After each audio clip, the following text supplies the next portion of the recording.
Hello there. Today I'm making another transparent card, and again it's for an 80th birthday. I made one recently for my sister when she turned 80, and in silvers and creams and beiges, and a friend saw it and wanted one for somebody she knows who's turning 80 towards the end of the year, and she wanted it fairly similar. It won't be exactly the same because I'm using different coloured card. I'm using some gold in this one. I used more silver in the other one. But I've made some flowers, some little vellum flowers. I quite like these little just rolled spirals, and so I've got a range of different colours and sizes there, some of which I've added a little pearl to the middle.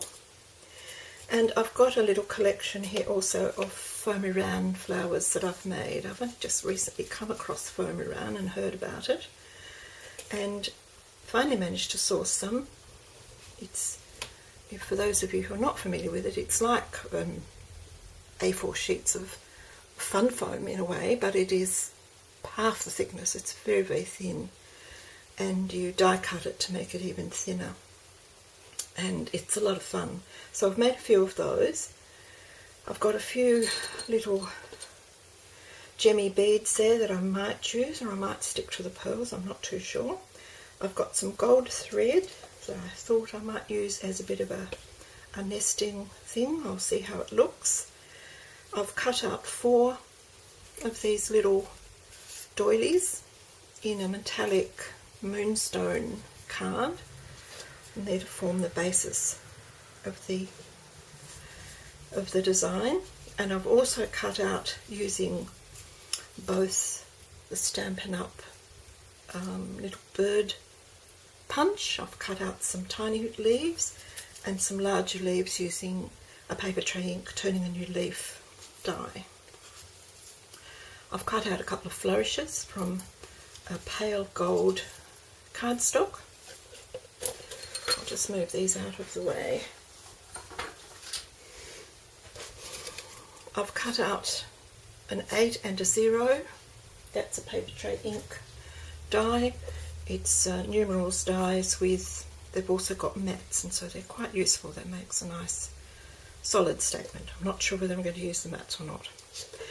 I've also cut out 2 of the pale gold congratulations and just a white cardstock, and I'll be gluing those together. And for the basis of the card, I have used this nice heavyweight acetate sheet, which I've cut. I have to be very careful with this. It's so static here. I don't want it picking up bits and pieces. That measures 5.5 by 8. That's the front. And this one measures, it's 5.5 by 8, but it was 8.5 because I have made 2 folds at the top. You can probably see, can you see there? 2 folds at the top to give me that little U shape just at the top, because I've found that's the best way to ensure that this card will stand up and remain standing up once it's put together. And to adhere those 2 together, I'm just going to use a tiny little bit of the red line tape. Actually, I said that wrongly. This piece with the hingy top is actually the front, and this is the back. I made that mistake last time, so that the adhesive will actually be on the back rather than the front of the card.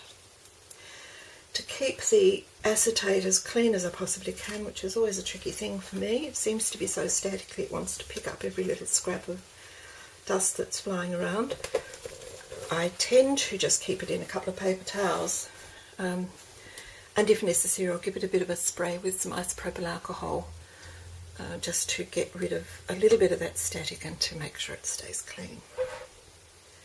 To score the acetate, I simply laid it on my scoreboard, and using a stylus, because it's quite firm, this acetate, and then I just scored it 1/4 of an inch and then another 1/4 of an inch, and scored it gently several times to make sure it folded correctly. And to get this one to actually fold into a nice U, I found the perfect tool to use was my bone folder because of the thickness of it, and it just enables you to really press that down nice and neatly. And once you've got it in place, as long as you're careful not to crush it, it will stay in place. Now I'm not going to keep whittering on. I tend to talk far too much when I'm making these videos. So what I'm going to do is stop talking and just get on with the making of the card, and I'll put some music on and I'll come back perhaps at the end once I've got everything done. I'll just go through before I leave you. The adhesive I'm going to be using for putting some of these together, this is an Express-It glue marker, and I have previously always used a zig, and my zig was running out, which I really like. It's a good strong glue, and you can make it either permanent or temporary depending on how you apply it. And this one is exactly the same, but I did a little test. I seem to have mislaid it, but I did a little test with the adhesion, the two, and I think the Express-It is actually a little stronger even than the zig, so I've no hesitation in recommending the Express-It glue marker. The other glues I'm going to be using are both Helmar acid-free glue. This is in the fine tipped applicator, and I'll use that for various bits and pieces.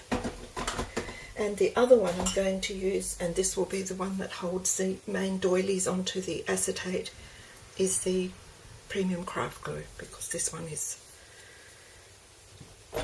very reliable. Okay, so I'll stop talking and I'll just get on with making the card, and I'll see you at the end.